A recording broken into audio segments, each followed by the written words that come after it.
Ivana Alawi, Mr. Alden Richards, and Miss and Vice Ganda.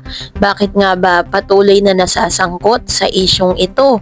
So ano nga ba ang mga isyong kinabibilangan nila na nabanggit dito po sa isang headline news? But before that, if you haven't subscribed yet to my YouTube channel, please don't forget to like, share, and subscribe at i-hit mo na rin ang notification bell for more showbiz updates.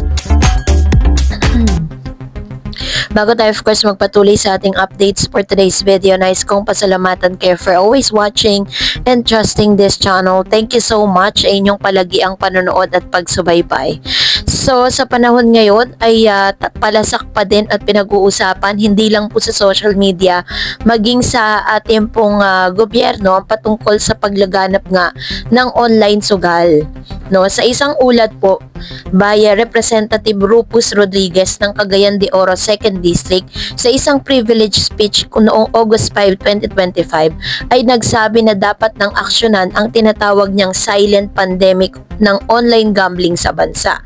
Ayon sa kanya, ang pagbabago ng sugal mula sa physical na casino tungo sa mobile apps ay nagdudulot ng mas malawak na accessibility kabilang na ang mga menor de edad.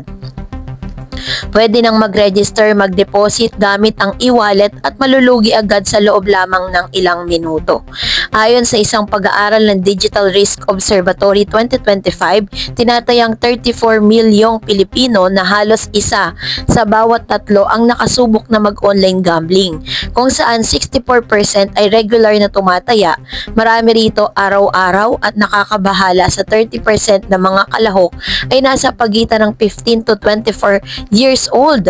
Marami sa kanila ay nagsimula bago mag 18 years old pa lamang, no? Nakakabahala raw na higit sa 15 top celebrity. Dito na po nabanggit ang pangalan nitong mga to. Una si Miss Ivana Alawi, Vice Ganda, Alden Richards, ang direkta o hindi direktang nag-i-endorso ng mga online gambling platform tulad ng Bingo Plus, Arena Plus, OkBet at Stake.com. Ipinapakita umano ang sugal bilang bahagi ng isang aspirational lifestyle. So dahil dyan, pinag-uusapan po yan online. Sabi nga po ng ilang mga netizen na si Vice Ganda raw ay sinasabi niya, lagi niya sinasabi sa kanyang mga inspirational talk na wala daw di umanong yumayaman sa sugal, pero bakit po siya nag-i-endorse ng sugal? As well as Mr. Alden Richards. Sinasabi po at kiniklaim ng ilan na si Alden po ay makajos at masasabi nga po na talagang straight po yung kanyang buhay, clean yung kanyang lifestyle. Pero bakit di umano pumayag siya na mag-endorso nga ng Bingo Plus, no, or casino? Parang ganun po yung platform na kanyang yung kanyang ini-endorso, as well as Miss Ivana Alawi. Kaya ngayon nasasangkot po yung kanilang pangalan patungkol sa bagay na ito. Sa ibabaw, ang mga promosyon ay magarang tignan, but sa likod nito ay may mga wasak na pamilya, ubos na ipon at mga pangarap na nawala, ayon kay Representative Rodriguez. Bagamat kumikita ang gobyerno ng bilyon mula sa isabong at iba pang online gambling, sinabi niya na hindi makatarungan na ang kapakinabangan ng iilan ay magbubunga ng pagdurusan sa nakakarami. Ang sugal ay hindi matibay na daan tungo sa pag-unlad. Ito'y bitag sa mahihirap at lason sa ating kultura. Kaya naman nanawagan siya sa Kongreso na ipagbawal ang lahat ng form ng online gambling at harangan ang paggamit ng e-wallet gaya ng GCash, PayMaya, ShopeePay sa pagtaya. So dahil dyan, samot-sari po ang mga opinyon ng iba't ibang netizen patungkol dito, lalo-lalo na sa mga sikat na artista na may malawak at malakas na impluwensya. Sabi dyan, may panganib yan, madaling maaabot, mapanganib lalo na sa mga kabataan. Ang migration ng sugal sa mobile app ay sumusobra ang access point. Karamihan ng kabataan ay madaling maengganyo dahil kahit isang pindot lang. Kailangan nakakabahala ang datos na maraming nagsimula bago pa man sila ganap na legal na estado. So, gumagamit din ang platform ng ilat mga sikat na artista para sa mas malawak na impluwensya. Si Miss Ivana Alawi po is one of the most followed celebrity sa kanya pong platform. Meron po siyang almost ilang milyon po sa YouTube, ilang milyon sa Instagram, sa Facebook, sa TikTok. So masasabi talaga natin na napakalawak at napakalaki ng kanya pong platform. Ganon din po si Vice Ganda na meron pong 20 million followers sa kanya pong social media account. Ganon din si Alden Richards. Ganon kalawak yung kanilang influence.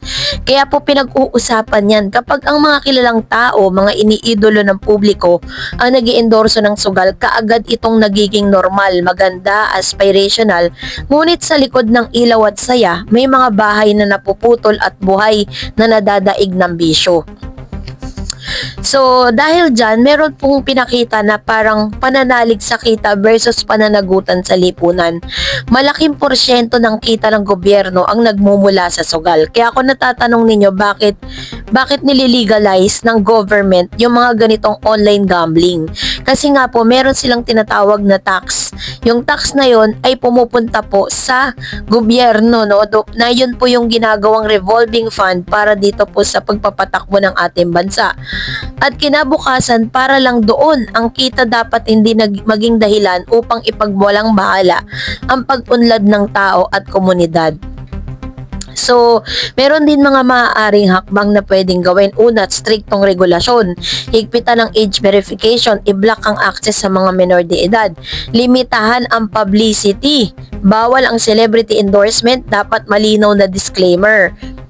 So parang sinasabi nila dito na kapag po na-aprobahan na lahat po ng mga celebrities na i-endorse ng sugal, tatanggalin na po yun sa kanila.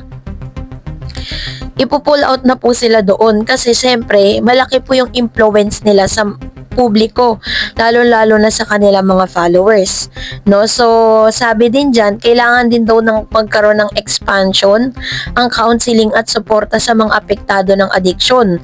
Kasi kung makikita natin, kaya siya tinawag na silent pandemic dahil hindi nga natin siya nakikita, pero sa bawat individual, sa 3 out of or 1 out of 3, 'di ba, is talagang lahat sumusubok magsugal dahil yes, may panalo pero mas malaki yung bawi.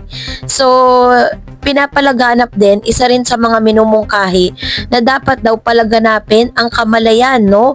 Ipakita ang totoong epekto ng sugal at hindi lamang sa mga panalo kundi ang pagkakatalo at pinsala. Kadalasan kasi sa mga lalo-lalo na sa mga social media platform, yung mga vloggers na nag-i-endorse ng sugal, pinapakita lang nila na kung paano sila nanalo pero never po nilang ipinakita yung kanilang lose, no? Puro panalo lang pinapakita nila, kaya tuloy naiinganyo yung mga tao na talagang tumaya or magbet doon po sa nasabing online gambling. Kung ang diskarte ngayon ay kikita lang ng walang konsiderasyon sa epekto, nangangahulog ang ito ng iba't ibang lamat at tiwala at disiplina ng lipunan. Mas mahalagang integridad kaysa panandali ang yaman.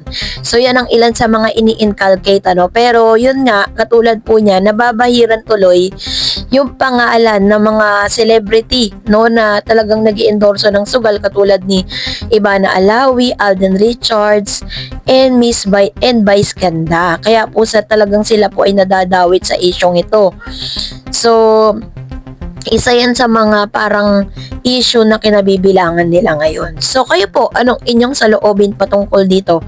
Comment down below. And that's it for today. For more videos and updates, please don't forget to like and subscribe. And please, don't forget to follow my Facebook page, DarEdsTV. God bless everyone.